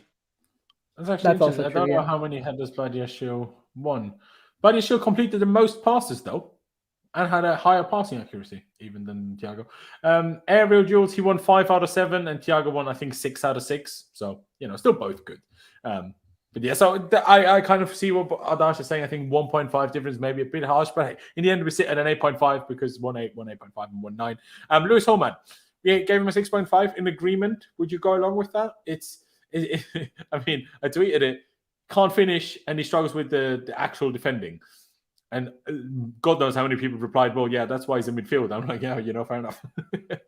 I mean, midfielders should still be able to finish those chances. I mean, yeah, but a central midfielder is not going to be as good as finishing as a forward. Well, not supposed to be anyway. Not everyone's Lampard. Like, look at Kovacic. Kovacic is the best example. Like, can't finish to save his life. Not the best at actual defending. Everything else he's kind of pretty good at. I mean, that's kind of one of our biggest problems is we don't have that, Absolutely. right? Absolutely. And I'm going to give Lewis Hall a 6 because I thought he was average. Okay. The lucky thing for him is that we won, because if we didn't win, I'd be giving him like a 3. Really? I don't think it was that bad. If I remember a couple months ago coming on the stream, and I'd go after Callum Hudson-Odoi, I'd go after Pulisic for missing these chances that could end up costing us the game. It didn't cost us the game, which is why I'm going to give him a 6. But if it did cost us the game, but he's a left back. Pulisic and Hudson-Odoi are not. I mean, if that's Chilwell, that's in the back of the net. Yeah, but that's because Chilwell's not 18, though. I agree, but you still gotta. I don't care how old somebody is. Like, I'll give them the leeway, but still, at the end of the day, you still have to bury that chance. Can I say one thing? I agree with I don't care how old you are, but a bit of context I think is required, because if we had Chilwell and Cucurella both fit and Hall starts, then I agree. Then it doesn't matter how old he is. If you're picked over those, then you need to be better than those. But if you're basically playing because of injuries, then I think the age can matter. That's how I would say. In a way, I'd understand that if Cucurella wasn't, fit and just not playing. Although, who knows what's going on with Cucurella, because he didn't come on. Koulibaly that's my question. That's my question. Hall, I think only Hall came off because he got a little bit of a knock. So I don't even think he came off because of that. Yeah, no, exactly. Which makes it. I don't even know. Like, I don't know. Did he do it for the set pieces at the end? Maybe bring on one taller player. I don't know what the. I think he wanted to do like a super defensive thing, but like I don't know. Cucurella, I don't know what happened to him, because I don't think the last couple games we've seen him he was that bad. Other than offensively, I thought defensively he was decent, but hey, it is what it is at this point. I think I'd give Hall a 6, and I'd also give Trevor Chalobah a 6. I thought Trevor Chalobah improved from. Actually, I'd give him a 6. I don't think he was better than Hall. Yeah, that is fair. A lot of people were saying Laurenz always has excuses. He needs to heavily work on his finishing. See, I agree with that he needs to work on his finishing, and I agree that this is not an ideal situation, that he doesn't take those chances. Obviously, our team is used to having left backs that can score with Alonso and Chilwell, but I think what's wrong in what people are so critical of is you need to consider he's an 18-year-old kid playing out of position, in a position that shouldn't be expected. Like, it's great if the fullbacks chip in with goals, but it's not a requirement for that position. So I agree he needs to fix up his finishing, because if he ends up with all these chances constantly, then he needs to take them. But I still think we should work on it, improve it, but let's not just shit on the kid. Like, the kid's 18, man. You know what I mean? Like, fix it. I'm not saying you did that, Clutch. I'm saying a lot of people in the chat that sound like excuses. I'm not giving him any excuses. Fix it. But let's not be too harsh on an 18-year-old. That's all I'm trying to say. And also, for the second time in 3 starts, he's had the entire left side with basically no support, really. So he had much more responsibility. So we just attacking and defending basically by himself. Yeah, exactly. Exactly.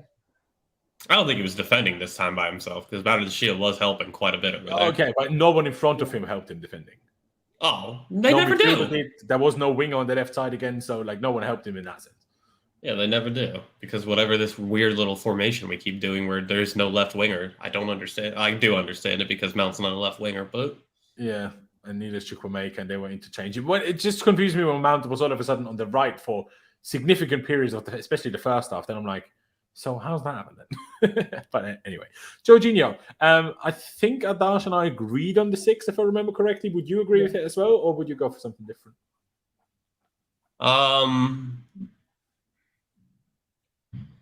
No, we won. The thing about Jorginho is like today, I even tweeted it. We are one of the most negative teams I've ever seen in my life. It is always backwards, always. It's rarely forward. But today he played at least one good forward pass, and I can't deny that. So I'm gonna give it a 5.5. Like I don't think a lot of it was his fault, but like it's just I don't like that we play so far. When he's around, we just go backwards almost all the time, and I can't stand it. I can't stand watching it. He did have a decent pass through today, but like I'm just gonna give him the 5.5. It doesn't really matter, I guess. Yeah, I mean, remind me, Adash, did you say 6 for Jorginho as well, or did you actually say 5.5? I can't remember what you said anymore. I said a 5.5, I think, because I kind of said he was just like kind of like a bystander, like useless in this game. Yeah. Yeah, I hear that as well. Like, as much as we had the majority of possession, it wasn't like super dominant the way it was. I feel like still got past the midfield again. Why I said the 6, even though I kind of agreed with most of both of your points, I was like, well, but his other midfield partners were Chukwuemeka and Gallagher today. We know that Gallagher works hard, but he's not a pivot player, not a defensive player, and obviously Chukwuemeka isn't. So I'm like, so basically Jorginho was doing all midfield work on his own, really. So that's why I was like, okay, I'll give you a 6. Like I didn't see any super bad things. I didn't see any super good things. So I gave him an average 6. That was my logic, but I'm not like it was 0.5 difference. So I'm not going to be feel too hard on by if we give him a 5.5. I don't think it changes too much, if I'm honest. Gallagher clutch today. I know you're not always the biggest fan of Gallagher either, but did he surprise and slightly impress you today as well? He did to me. Yeah, he was one of the better players on the pitch today, in my opinion. Especially when he made that drive and went around like 3 people and cut it back. That should have been a goal. He deserved it. I think he played really well. He got a lot of fouls. He did a lot of the hard miles today. Like that's kind of the player that Palace had last year when they used him. It's like they had that is very much the kind of player he was playing as, and I think it's good to see that. Hopefully he can keep that up. But who knows how it's going to go for him in the next couple months. But yeah, that was actually really good. I sometimes feel like all we should do in training is just stand, well, don't know, it doesn't really matter who. Just stand in front of someone that's not Jorginho, so passes with some power, and just blast the ball at Gallagher until he learns how to control it. Like just every day, 100, 150, 200 times, just blast the balls at him until he can't control them. Because once he's got his touchdown, because it's not in general, his touch isn't actually bad, but what he's not good at is controlling difficult balls. And certain players are really good at controlling difficult balls. And that's what separates the good from the best, or the great in football. Once he gets that on lock and a little bit of his vision and just being aware of his surroundings, once he gets that down, I think can be a good player. He's just he doesn't really know who's behind him often, and heavy touch a little bit, and that's what gets him into trouble often. I think the way he moves through on a football pitch, the way he tries to move into offensive positions, the guy has good things about him. He can clearly shoot as well. He has a decent pass in him. Like he was more willing to play through ball passes than Mason Mount in the last 5 games combined. With that one through ball to Havertz. Havertz's finish wasn't anything special, so people won't remember it. But the through ball was decent, And you touched on it going around it. I think his crossing is heavily underrated, which is why I suggested him, if we're struggling, rather than Aspie, I'd play Gallagher right wing. I'm not saying it's perfect, but it's better than Aspie. Number 1, he can run. Number 2, he can cross. So I think there's things that he can do, but if your touch isn't there, and if you're not aware of your surroundings, then you're always going to struggle in midfield. And today looked better at that. So that's why I think he just, I thought his touch was a lot better. I thought his touch was a lot better today too. I've seen a lot of driving runs where normally he's running at somebody, loses the ball instantaneously. I didn't see too many times where he lost the ball like that. So I would give him. I want to do 7 or 7.5. What do I think? Adash said 7. I said 7.5. I'm going to go with 7. Okay, that's fair. That's fair. Take it down to a 7, and we go to Carney Chukwuemeka. Now, initially we had it as a 6. We in the end took it down to a 5.5 because I do think Mount warrants at least a 6.5. I say not at least. I think he warrants a 6.5, not a 7. But I do think he was a full rated better than Chukwuemeka. Just not because Chukwuemeka did much wrong. He didn't stand out in any way. Like, he didn't do anything specifically good. Like, what did he do? It didn't seem to do any runs. It didn't seem to do any particular passes. He didn't have any chances. So, like, that was one shot that was blocked. That's pretty much it. Sorry? He took one shot that was blocked. Yeah, no, exactly. And that was very early, wasn't it? Yeah, I think I give him a 5. I don't think he got involved enough. Okay. And I do agree he's probably not a full point worse than Mason Mount. But also, when we get to Mason Mount, I'm going to give him an average 6 because I do think there was things he did correctly. Mm-hmm. But when I get to Mason Mount, I'll talk about that. But I think Chukwuemeka was more like a passenger. I mean, you can't just segue into it. Okay, yeah. So like for me, Mason Mount was. I know when I came in here, you guys were talking about like he gets a stick, and unfortunately for him, he's a guy asking for 300K. A 300K player needs to do more.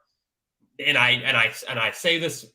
I don't hate Mason Mount, but I'm starting to understand where people talk about Mason Mount. Today, Mason Mount is, for me, he's the kind of player who is all about himself and what he wants to do first.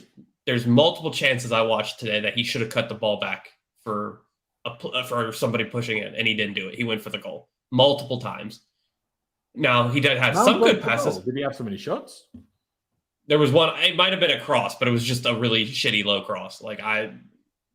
It was a really poor low cross that he should have just cut back, and he didn't do it. He had 2 shots to his name, which are neither of those 2 you're talking about, but I understand what you're talking about. Yeah, go ahead. I think, and I don't want to be too harsh on him, but like for me, Mason Mount is not the kind of, like me and you were talking about this in the group chat earlier. He is not the kind of player that deserves to be an attacker.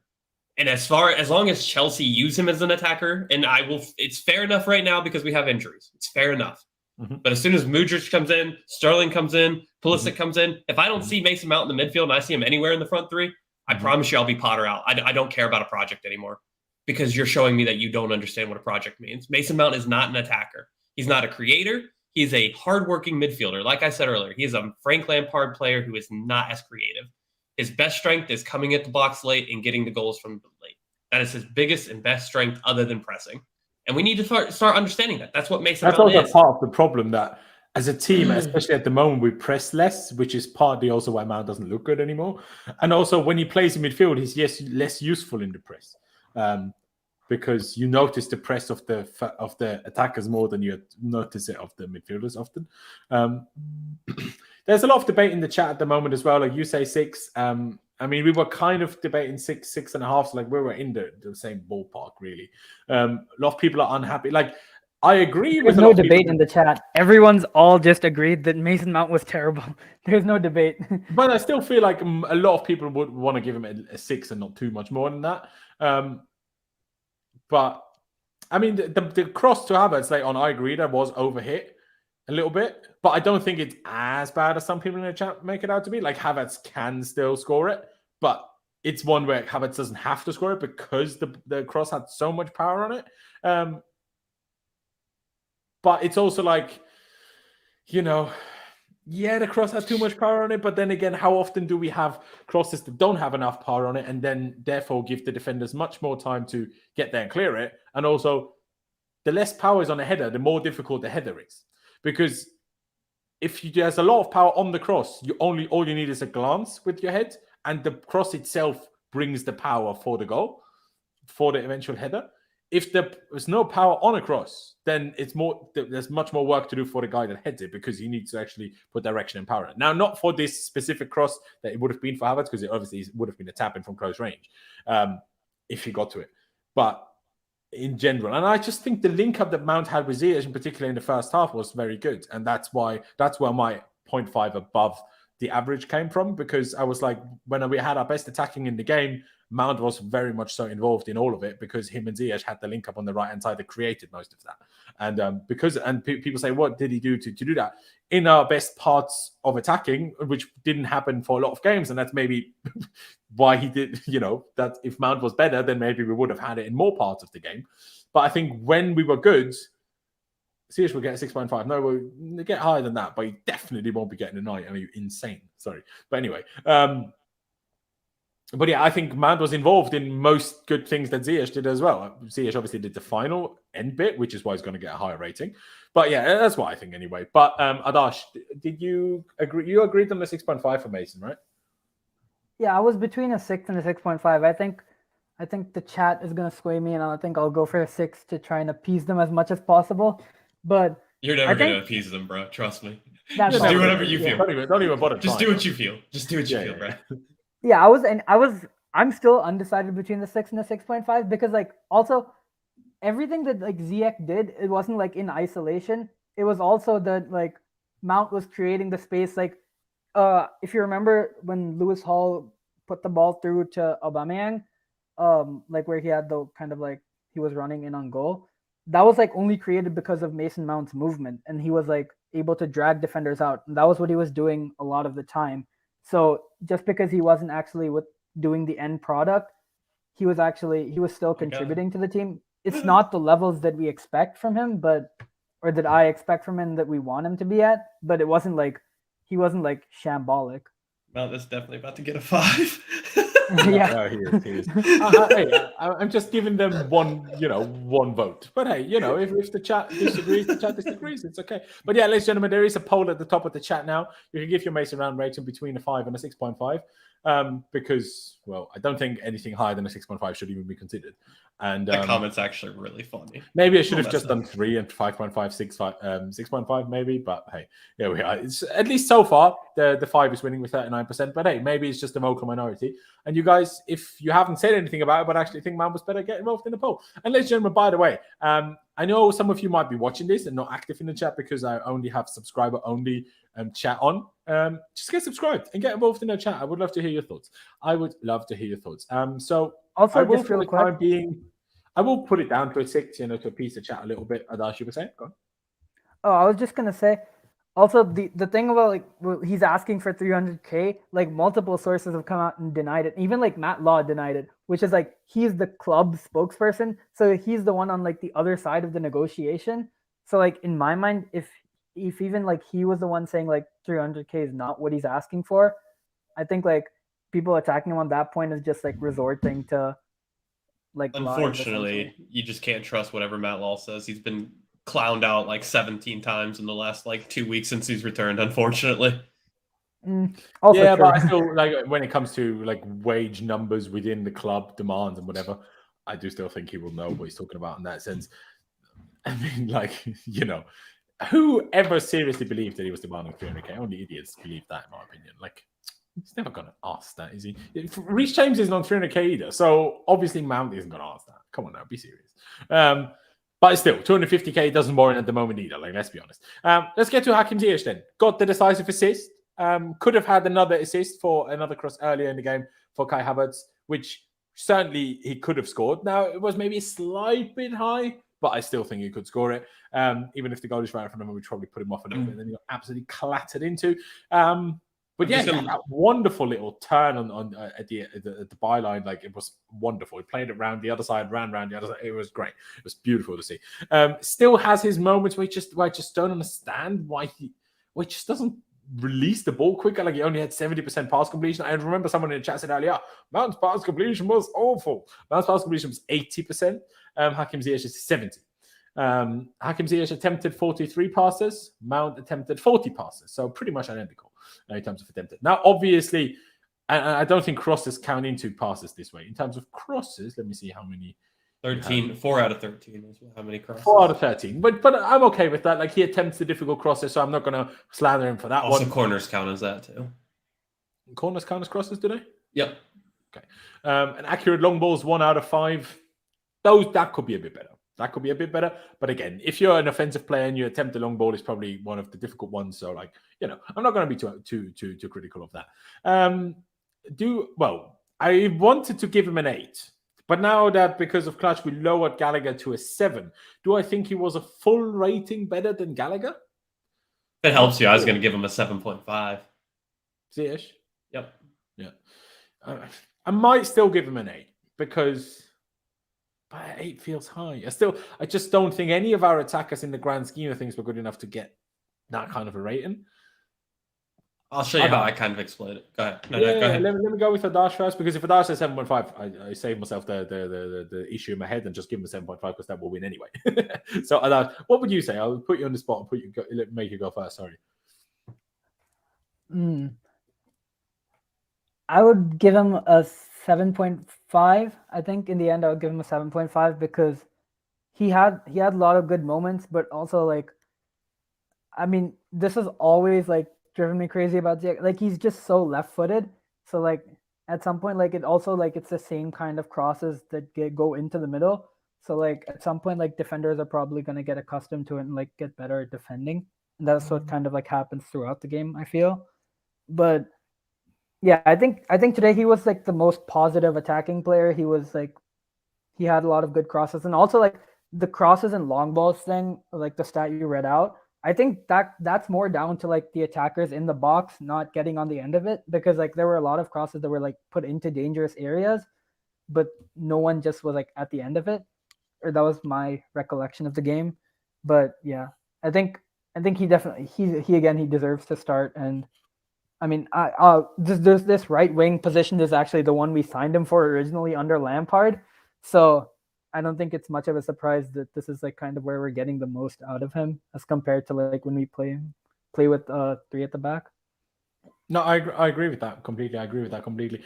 Just because, like, just to, again, go back to some stats. He created 2 chances, one of which counts as a big chance, obviously the goal. Now, I would argue that the first chance he created for Havertz is also a big chance. I still think Havertz absolutely could score it. It's not a hitter for Havertz, I think, but it's still a very good chance. But yeah, like I say, I was debating between 7.5 and an 8. In the end, if the boys are going to go 7.5, I'm just going to go along with it. Clutch, you wanted to explain why you give him a 7.5 rather than potentially an 8? Why is that then? Because I don't think he was, like, far better than Gallagher. But I do think he was the best attacker on the pitch today. I do think he gave us a lot of spark in creation. And he probably could have had another assist if Havertz didn't, somehow miss a 6-yard header. But hey, this probably would have been offside to be part of it was obviously the height of it, and that's why Havertz missed it. But yeah, I do think. But yeah, I'd give him a 7.5 for that. Laurenz will give Mount a 9.5, but we already did Mount, and I gave him a 6.5, so I don't know what you're talking about. But sure, Chelsea all the way. Anyway, let's get to Kai Havertz then. Scored the winner, as much as people hate it. I mean, obviously, Lewis is trying to claim that it only happened as soon as Aubameyang came on, when Aubameyang missed 2 sitters after. So, well done, Aubameyang. Apparently, also, as he was warming up, children next to the byline were constantly shouting for him, asking for his name, and he just ignored them for the whole time he was warming up. So what a guy, huh? What a guy. Kai Havertz, I don't really know. He's obviously scored the winner, so that is something big. He played more like a real striker today, it felt like, because he didn't drop deep as much. Probably because we had Mount, the Chukwuemeka in those areas rather than anyone really wide, and even Gallagher pushed up and stuff. But he had one touch very early in the game. I was like, oh my days, what are you doing? That's such a bad touch. He lost the ball immediately. I was livid, absolutely livid. Then when he missed the header, I was like, oh, really, Kai? But then he scores. And then if Mount has a little less power on it, he scores again. Could he have scored anyway, even with the power cross? Yes. But Kai 5. Laurenz, don't do any favoritism. Bro, you giving the guy that won us the game a 5, that's an agenda. Sorry. Again, I'm not saying you have to think he was great, but he won us the game. You can say whatever you want. He factually won us the game. And Aubameyang had chances, he just missed them. So, like, you know, I'm debating between a 6.5 and a 7. That's what I'm debating it with between. And genuinely, because so many people always have a go, I'm generally out of what's the word? There's a German word. Out of spite is exactly the word I was looking for. Out of spite, I'm giving him a 7, just because it pisses you off. Just because, like, unlucky boys. Yeah, that's why I'm going to say 7. You boys might say 6.5 or 6. That's absolutely fine. But yeah, I'm going to say 7 because fuck all of you. Stop hating on the guy that won us the game, man. Like, we always criticize. No, we lost. Oh, we won only 1 game in 9. And then a guy wins us a game and everyone's like fuming at him. What? So you can't complain about us not winning then. If the guy that wins you a game, you have a go at anyway. So, like, what do you want? He missed the 3-1 after he scored. Arguably more before he scored, but anyway. I say 7. Clutch, I'll let you go first. We'll finish it off with Adash. What are you going to give him? I'm really liking you giving him a 7 despite. I think I'm going to copy that, actually. I like that. It's a little bit devious. I like that. I was going to give him a 6.5, but if we want to spite somebody, I'm down 7. Toxic clutch coming out. I like it. But is that your true feeling? Because at least I was between a 6.5 and a 7. If you were actually trying to give him a 4, but now you're giving him a 7. I was thinking about a 6.5. That's where I was gonna be. So giving him a 7 ain't much different. It's fine. Yeah, no, absolutely. Adash, do you want to go along with our spite rating, or how would you summarize his performance, and what rating would you give him? I am the voice of the chat. I'm gonna say a 6.5. I think, yeah. I mean, that my honest rating would be a 6. If you want to be the voice of the chat, you got to give him like a 0, bro. That's what they really want you to do. A -13. Yeah. So on average, that becomes like a 0. So yeah. I mean, exactly. I think the goal was like good. It was like a good headed goal. He also had like the most like dispossessions of anyone in the team. Some of his like touches are just like really off. Like he doesn't have any like just like regular good touches. I feel like either like his touch is just completely off. He just like loses the ball, passes it to the opponent, or it's like this like really silky like incredible pass that like everyone like puts on Twitter and clips, and then they're like, oh my god, he's the best thing since sliced bread. So I mean, yeah, I think he was kind of like an on-off. Why does everyone hype sliced bread? Do people not have knives? Like, just cut the bread yourself. Why is sliced bread the analogy for things that are great?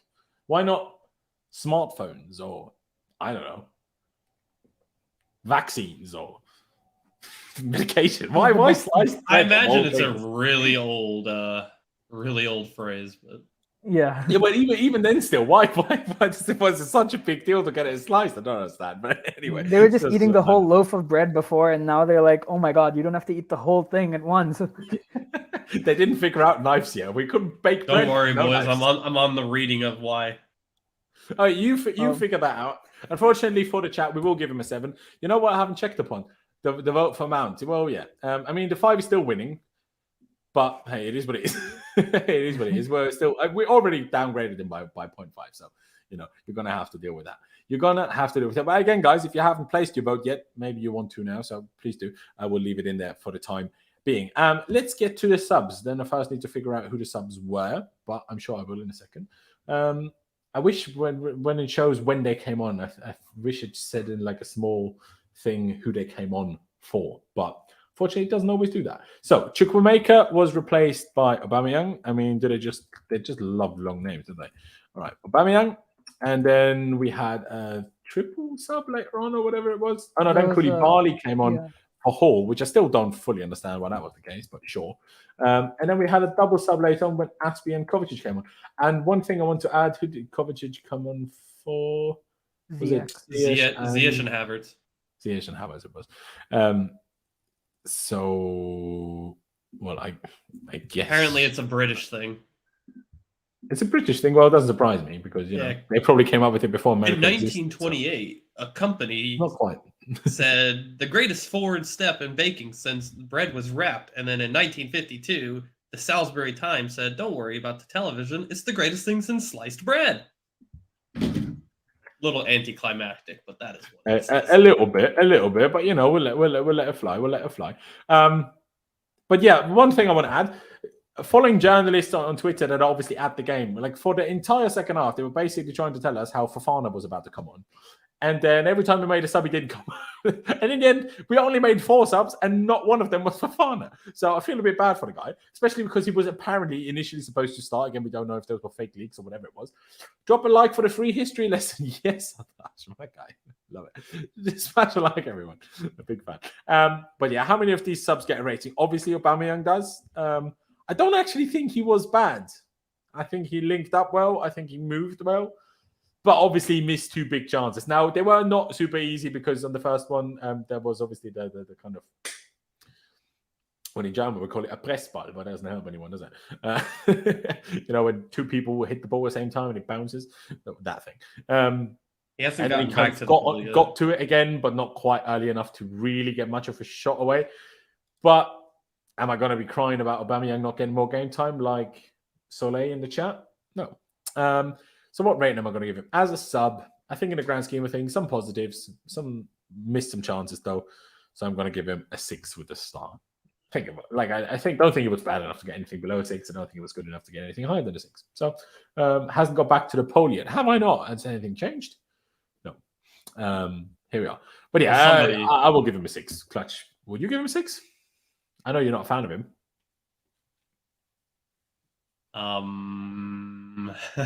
I'm in a difficult position, ain't I? Yeah. You know what? Let him have it. It's adorable. I'll let him have it. It's so cute. He can have the 6. Patronizing rating. Hey, it does a little bit feel like Aubameyang will never ever hear it. And if he does, go to hell. I'm kidding. Don't do that. That's just rude. Well, Todd's going to be hearing it, and he's going to tell Aubameyang at this rate. Aubameyang's being sold in like 3 months anyway, so it doesn't really matter. Or released, I don't know. One of the two. One of the two. Adash, are you going to agree with the 6, or would you go for something different? Yeah, I think I agree with the 6 star. I think he had good movement, but not that good finishing. So I think kind of equals out like 6 overall. Yeah. Yeah, first. Not too bad. Do any of the others want a rating? Maybe Koulibaly? But I mean, I wouldn't even know what to rate him though. I would give him a 6.5 for the 1 blocked cross at the end. But he played like 12 minutes. So just give him an NA rather than trying to force ourselves into a rating here. And that makes life a little bit simpler for ourselves. But genuinely, he was better at left back than I expected him to be. Just take that whichever way you want. But yeah, the last thing then we need to do before we slowly but surely will round this one out. A rating for Graham Potter. Where do I put it? With our new guy, Badiashile.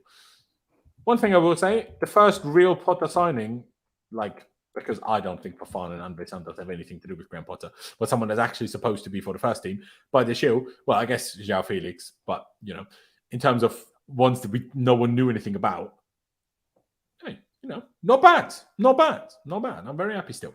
What am I going to give Graham Potter today? I was okay with the lineup with all the injuries. I understood most of it. Yeah, you could argue should Kovacic have started? Maybe. Should Cucurella have been used rather than Hall? Maybe. Then Hall maybe midfield? Maybe. But in the grand scheme of things, we played okay. We won the game. The guy that most people would have wanted to bench is the guy that scored the winner. So, I'm going to give him a 7. Haters in the mud. I think a 7 is okay. Nothing too high. I don't want to blow it out of proportion. But I think a 7 is okay. Maybe you could argue a 6 because it was only Palace. And I tweeted this in the first half when we just didn't have a press at all. I'm like, Mr. Potter, this is Stamford Bridge. We are Chelsea Football Club. Can we press, please? I know Conte didn't. I know Jose didn't. But Potter is not Conte or Jose. We don't play defensive football. So can we press, please? I understand that we maybe don't against City or even in some away games while we're in this struggling of form. But at home, come on, I need a press. But yeah, I'm going to say 6. But what are you going to say? Adash, let me go with you first. What are you going to give Graham Potter? Yeah, I was going to give him a 6. I was going to give him a 7 as well, sorry. I think, he got the lineup generally with all the constraints of injuries and suspensions and things like that. I think generally he got the lineup right. I think giving Badiashile his debut against Crystal Palace was good, not to force him in against City. but then to kind of like give him the opportunity now, I'm gonna be very unhappy to say the least if he now benches Badiashile for Koulibaly. Yeah. But that's a discussion for another day, I guess. I think in general he got the lineups right. I would have preferred. I wasn't a big fan of the substitutions. I thought maybe Mount Any ones in particular or just in general? I would have. I think I would have not brought on Aubameyang for Chukwuemeka. I mean, the Hall one was an injury, I guess. That one was confusing, but it ended up like working out in the end. We didn't concede, but I don't know. I just I wasn't a massive fan of the substitutions. I don't know if I can pinpoint like what I didn't like about it, but it was just, I don't know. Yeah, it's weird because when they happened, I kind of agree. Like, I mean, I didn't think Chukwuemeka was good, so I understood that if we made an attacking sub, that it would be him first. I understood that, in my opinion. Did it have to be Aubameyang in my head? No, I would have liked to see Aubameyang. Well, no, Aubameyang, sorry. Fofana. I mean, did we have any other attackers? Probably not. Was Hutchinson even on the bench? I don't think so. Nope. So there you go. So then, who else are you going to really bring on? It's Fofana or Aubameyang. I would have preferred Fofana, but Aubameyang played okay. And we arguably improved at the end of the game when Aubameyang was on.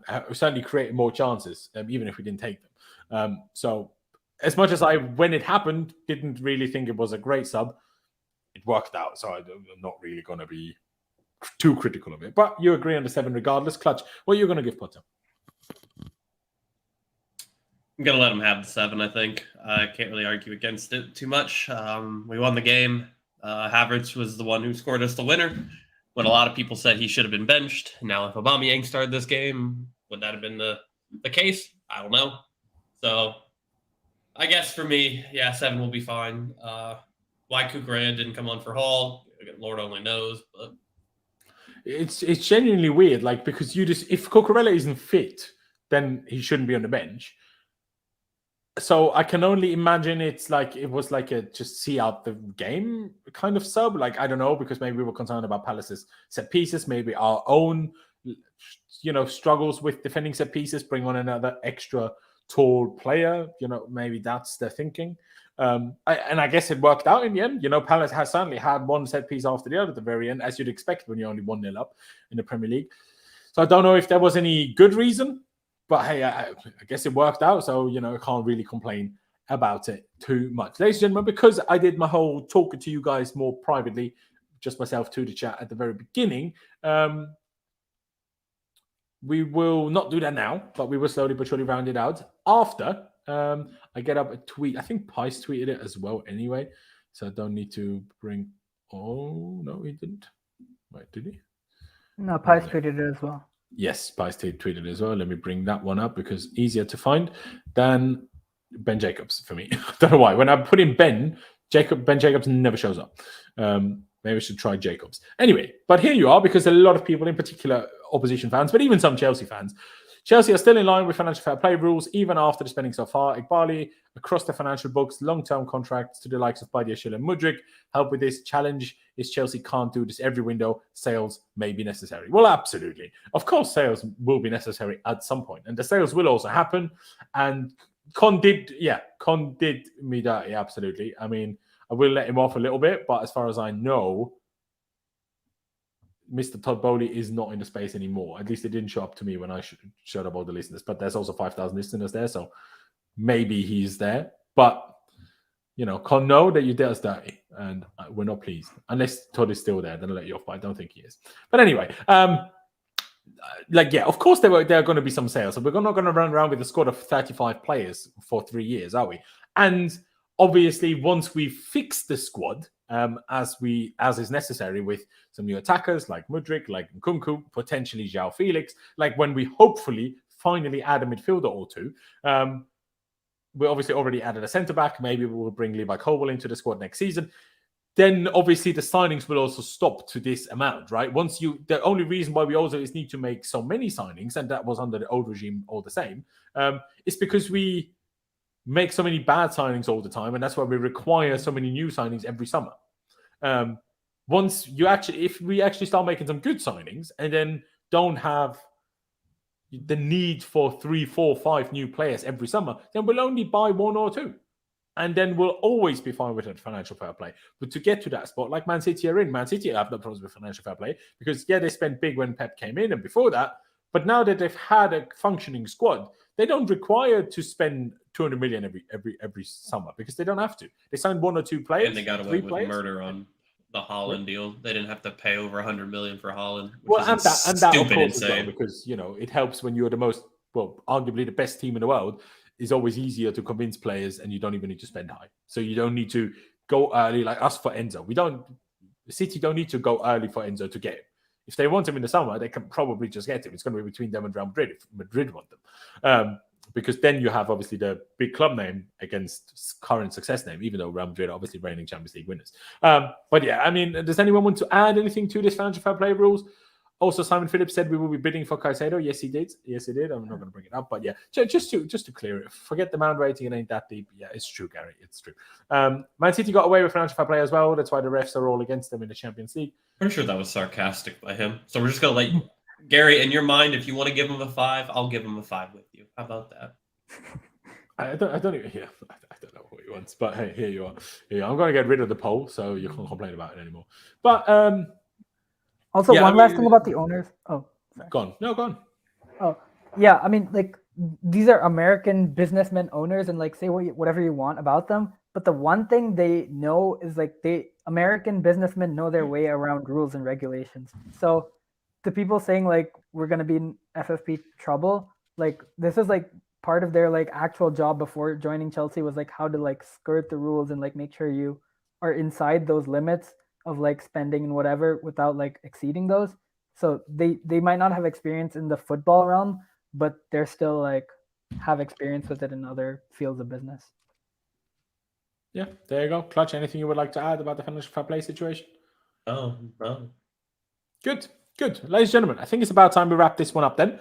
Still have a fair few of you here, so if you haven't already, please be sure to subscribe. That is always massively appreciated. On the road to 20,000 subscribers, so please do hit that big red subscribe button underneath. If you want to become a member, like we had Jack become at the very beginning of the stream, there's a join button underneath if you're on desktop, or a link down in the description. If you're on your phone, you could just certain perks, and then you get highlights in the chat, and it's easier for me to read you guys. Laurenz getting rid of the poll. I mean, the stream's finishing, so you know what else we're gonna do. But anyway, yeah, subscribe, hit the like button if you haven't already. Please do check out Clutch and Adash. Well, Adash doesn't have Twitter, and I haven't linked anything. Do you want me to link your Instagram, or would you rather just not? It's all good. All right. Well, I haven't put Clutch in there either because I didn't expect him to be on. But here we are. Don't follow Con because he screwed us, even if it's Todd Bowley's fault. No, but we love Con. Don't hate Con. It's all good. So, but yeah, ladies and gentlemen, thank you guys for watching. Up the Chelsea, upwards and onwards. We won a game and we announced the player at the very same time. How mad is that? But yeah, we'll see you next time.